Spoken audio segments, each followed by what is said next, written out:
the gas drilling is going to come here. It's unlikely.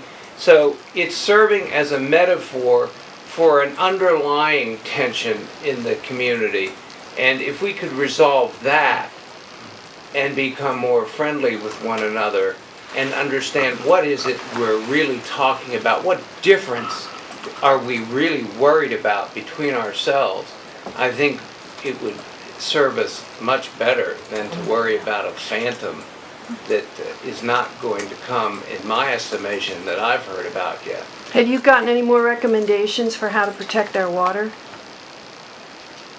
Beth, I don't, you want to protect your water, let's talk to the Department of Highways about what they do in the wintertime.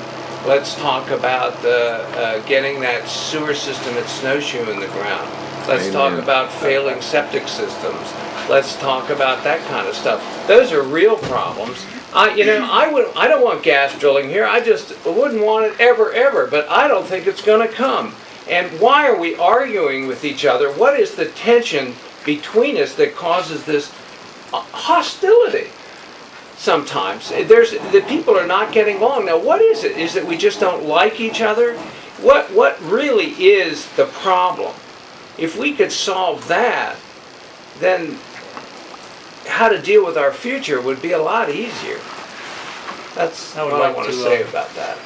Just follow up on Commissioner Saffer's comments. I disagree that there's a 0% chance it'll happen, and so I feel it's our responsibility that if our water is worth so much that we don't gamble with it in this way. So I think we should continue to talk about this and see what we can do to find some way to have a meeting of the minds and get some protections in place if that's what we want to do. Mike, you had a question? Yeah, I have to address Jamie's thing. I mean, we're all, we came here by choice 9 years ago, and all of us came to West Virginia once upon a time. I don't really like to hear the comments that, well, you weren't born here, you don't have rights here. We all have one vote, for whatever we do. I'm retired military, fought in Vietnam. I can't go anywhere because I moved so many places and say, well, I'm from here. My whole life has never been from there. My family started in the 1630s, and they migrated all through this country. They came to West Virginia in the 1790s when it was called Western Virginia. They chose in 1820 to continue to go farther west. But the whole point is, it's not us and you and everything else. We came here by choice. We love it here, and we want to stay here. And I think we need to get off of that. My concern about the leases that's sort of like the horses out of that barn. I don't know what we could do to control that. And I commend you, Jamie, for not leasing your property, and I know there are a lot of people who haven't leased the property, and I know some have. If I'd been a large landowner and they came to my door 5 years ago and I didn't know anything really about, was this going to be my grandfather's well of just one small vertical pad, and it came out to be a 20 by 20 lot versus taking 7 acres, 300 feet from my door, that, and I don't think a lot of people understood that, but I think that issue's gone because the land's leased. If they come, they come. There's not really much we can do about that. But I'd really like to get away from this that I wasn't born here, I wasn't raised here, that therefore I don't have any rights here. I know you talk about being a steward of the land. I know Mr. Beckwith talks about being a steward of the land. I mean, for his business with forestry and everything, it's you can get into growing trees is a very slow crop, but it's no different than farming corn or farming wheat. It takes 40 years maybe to get your crop, but a difference. But I would like for us just to get away from this. You weren't born here, you weren't raised here. We all are from here, and all we want is to remain here and have a good life. And that's why we chose to come here. As I say, in my case, I'm not from anywhere.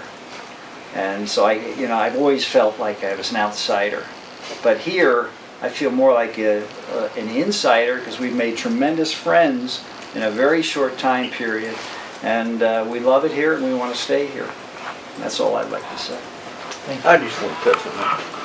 Okay. And then after you touch on that, I'm going to go to BJ and then to Sissy. I'm not separating nobody out. And I have some people that moved in here that's probably the best friends I got here. And I respect them for that. But I also do not respect whether you're from here or move in here for trying to take my personal land right away from me.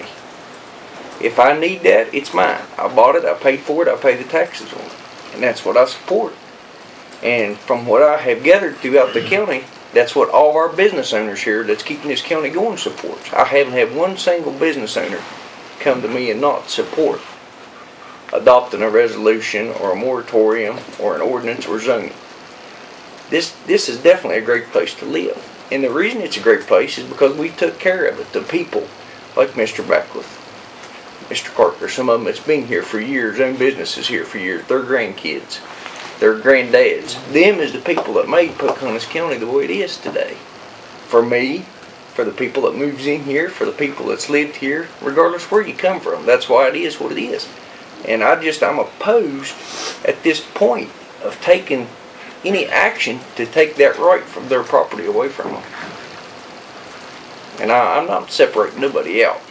But what I'd like to see is the people that is against this and is knowledgeable in this, talk to the people that's leased their land. Help them write their next contract. Most of the contracts is going to be up in 2 years. Some of them a year. Almost every contract in this county is 2 years out.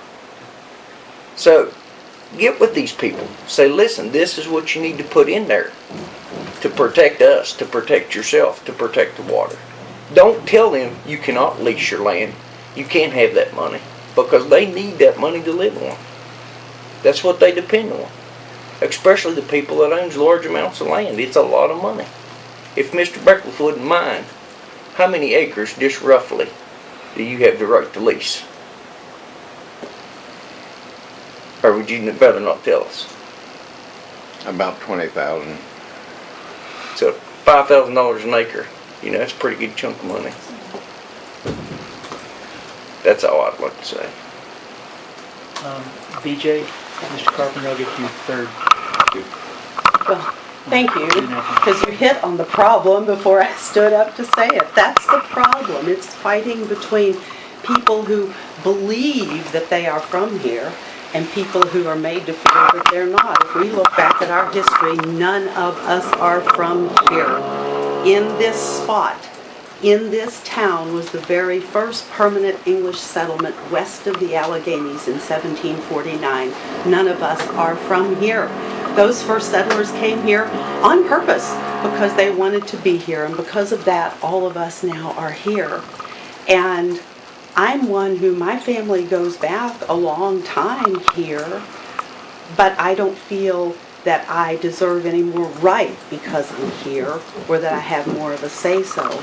And I think if people could kind of get past this and figure out how to, those of us who feel like we have a claim of nativity, to get past the thing of looking at people as outsiders, and the people who are outsiders can get past the thing of putting us in some sort of a stereotypical box, which we find that happening a lot.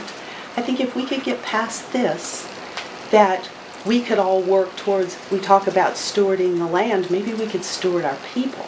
Because if we steward our people, then I think stewarding our land it will be a lot easier. That's all I have to say. Thank you. Sissy McLaughlin. Yeah, I grew up military. My people left here 2 generations ago for the reasons you're talking about. You can't make it here now. And your people stayed, and that's good. I didn't have children for the same reason you don't, because I couldn't afford it. But my daddy was in the Army, and he made it all right for us to grow up. And during that time, we saw a lot of places all over the world. And some of them are still beautiful because they have, I guess, been lucky enough not to have to sell their resources outside of their own place. Some countries like Denmark have really made it work with wind energy and that sort of thing. But there's some places that have just been decimated. And I knew when I moved back here it was going to be tough. I mean, I'm a business owner, but basically I'm living on Social Security, you know. My only business is with people from who come to Watoga. I have a little antique shop. And I don't think they'd be coming to Watoga if they had to look at all that traffic and stuff. It's all hypothetical. But the fact is that if we're here now, we do have the power, whether we were born here or born somewhere else, to claim our own resources, our own land. But we do share water, so I think that topic doesn't matter whether you have 20,000 acres or 1 acre is what I own. I feel like my water, and I'm lucky I get Hillsborough water, so I don't have to stop washing my clothes when there's a drought and that sort of thing. But I just feel like there are things that we share more so than our differences. And most of us have had to struggle, and we do understand where you're coming from.